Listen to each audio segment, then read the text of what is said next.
Hello everyone, আসসালামু আলাইকুম। Welcome back to my new kitchen video.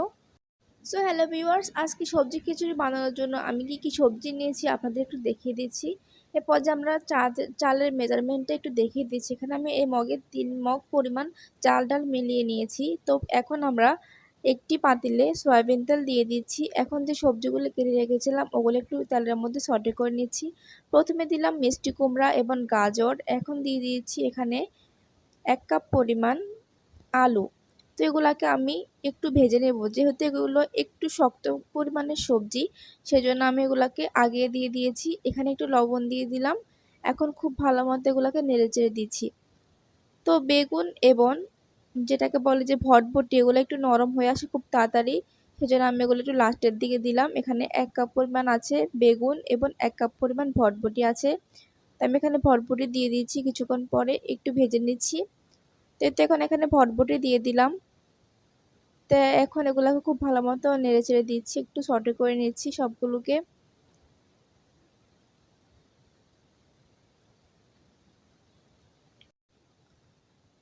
তো পর্যায়ে ইউজ করছি সামান্য কিছুটা গোলমরিচের গুঁড়া।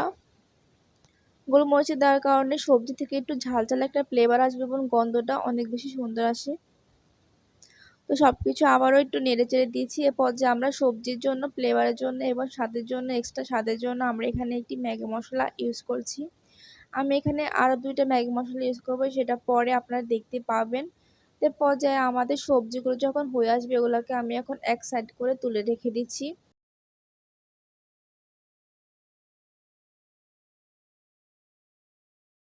তো একই পাতিলে আমি আরও কিছুটা সরিষার তেল দিয়ে দিলাম। সরিষার তেল দিয়ে খিচুড়ি বানালে কিন্তু অনেক বেশি ফ্লেভারফুল হয়, অনেক বেশি খেতে ভালো লাগে।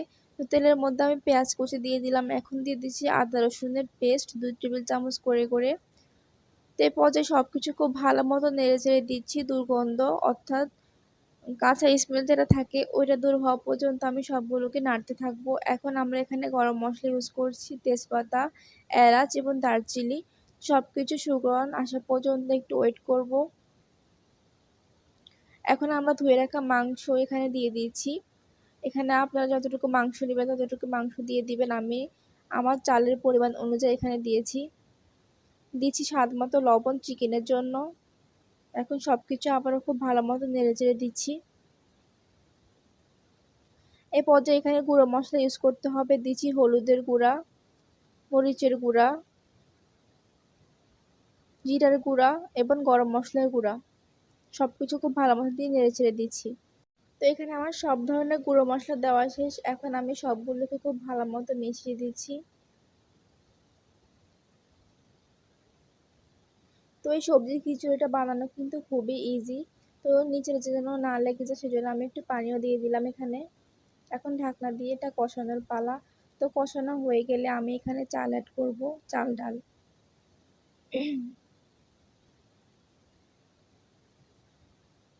দেখতে পাচ্ছেন আমার মাংসগুলো হওয়া শেষ। এখন আমি এখানে চাল ডাল আগে থেকে ধুয়ে রেখেছি।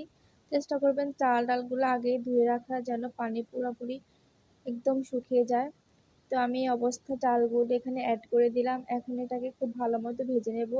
চালটাকে আমি 10 থেকে 20 মিনিট পর্যন্ত ভাজবো। যত বেশি ভাজবেন তত বেশি খিচুড়িটা ঝুরঝুরা হবে, সেটা আপনারা সবাই জানেন আশা করছি। এখন আমি এখানে একটা লাল টমেটো, পাকা একটা টমেটো দিয়ে দিলাম।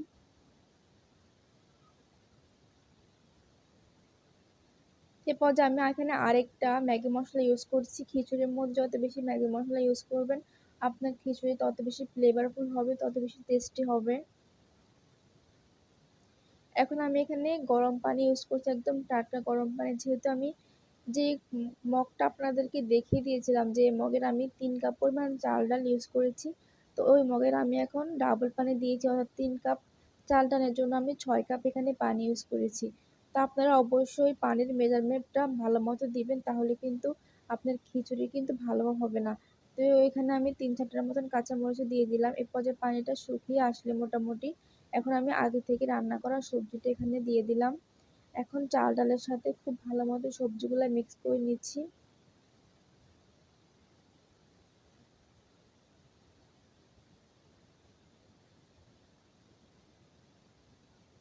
তো এই পর্যায়ে আপনারা লবণটা চেক করে নেবেন। আমার থেকে মনে হচ্ছে লবণটা আরেকটু দিলে ভালো হতো, সেজন্য আমি আরেকটু লবণ এখানে অ্যাড করে দিলাম। এ পর্যায়ে ঢাকনা লাগিয়ে চুলার আঁচটা একদম লো করে দিবেন, একটু দমে রাখবেন, অথবা এই পর্যায়ে আপনারা চুলাটা অফ করে দিলেও সমস্যা নেই। তো ভিউয়ার্স, ভিডিওটি আপনাদের মাঝে ভালো লাগে থাকলে অবশ্যই লাইক করতে ভুলবেন না। সবাই ভালো থাকবেন। আজকে এই পর্যন্তই, বিদায় নিচ্ছি। আল্লাহ হাফেজ। আসসালামু আলাইকুম।